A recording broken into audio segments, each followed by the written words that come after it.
নির্বাচন সুষ্ঠু হলে তো এনসিপি এখন রাষ্ট্রীয় ক্ষমতায় থাকতো।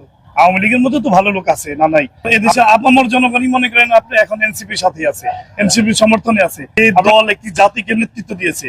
তারা যেই সময় নেতৃত্ব দিয়ে ফ্যাসিবাদের পতন ঘটিয়েছে তখন তারা সুসংগঠিত ছিল না। এখন এনসিপি অনেক সুসংগঠিত একটি দল এবং একটি শক্তিশালী দল। এদেশের জনগণ এনসিপির দিকে তাকিয়ে আছে।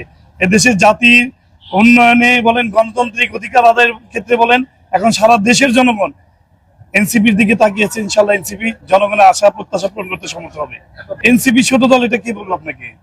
এনসিপি একটি বৃহৎ দল, দিনে দিনে বাড়তেছে, শক্তি বৃদ্ধি হচ্ছে।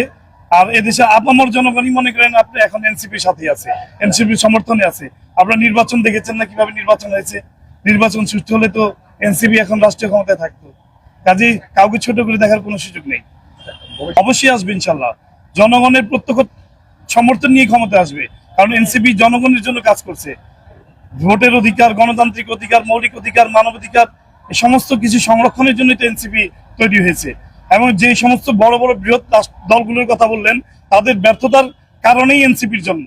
এনসিপি কিন্তু স্পষ্ট বলেছে, যাদের কাছে স্পেসিফিক কোনো ধরনের অভিযোগ নেই, যারা হত্যাযোগ্য এবং বিভিন্ন ধরনের অকারেন্সে জড়িত নয়, এই ধরনের যে কোনো দল থেকে কিন্তু আসতে পারে। আওয়ামী লীগের মধ্যে তো ভালো লোক আছে, না নাই? আওয়ামী লীগের মধ্যে ভালো লোক আছে, কিছু যারা আছে সমর্থক আছে, তাদের জন্য মুক্ত করা আছে, তারা আসতে পারে। এটা আমি এখন বলি, আগে বলেছি, এখনো বলি এবং ভবিষ্যতে বলবো, যারা ভালো লোক তারা এনসিপি করতে পারবে ইনশাল্লাহ, সেটা যে কোনো দলেরই হোক।